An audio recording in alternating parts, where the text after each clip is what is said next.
Little update on the tree fern here, Dicksonia antarctica. We have 4 tree ferns in our garden. 2 of them are Cyathea cooperi. They're in big planters. I put them into a cool, dark area for the winter.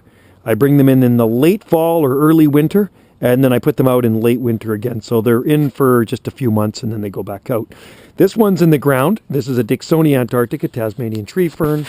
Planted it in April 1994. And as you can see, it's doing very well here. We are mid-July.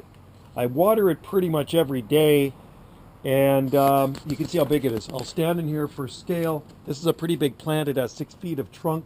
Like I say, April 1994, I planted it. It was imported from Tasmania in September 1991. I got it through the Palm Society. It was actually a raffle at one of our Palm Society meetings, and my buddy won it. I think my ex-wife bought a ticket for him. I think that's the way it worked. And they drew his name. He got I didn't win it, unfortunately. He got it, had it for a couple of years in a half barrel, lived southeast of Vancouver. Winters are a little bit cooler out there. So he asked me if I wanted it, so he gave it to me. And to make a long story short, I planted it in this alcove in April 94. It was, like I say, imported from Tasmania in September 1991.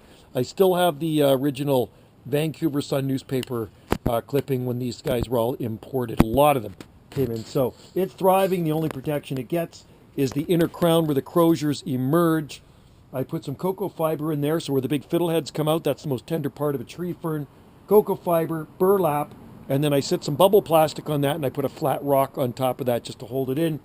Trunk is quite hardy, never gets covered. It's pretty much evergreen here until you get down below 20 degrees Fahrenheit. Then it's toast, the fronds, all right?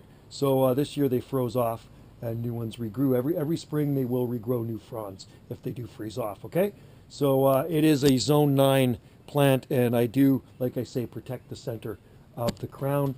Water it every day. The whole trunk consists of roots, and I water it from the center. I water the trunk as well, and it will kind of wick down. The trunk, it's growing in full hot sun. It's every day here has been about 80 degrees or so, and its thrive is not burnt at all.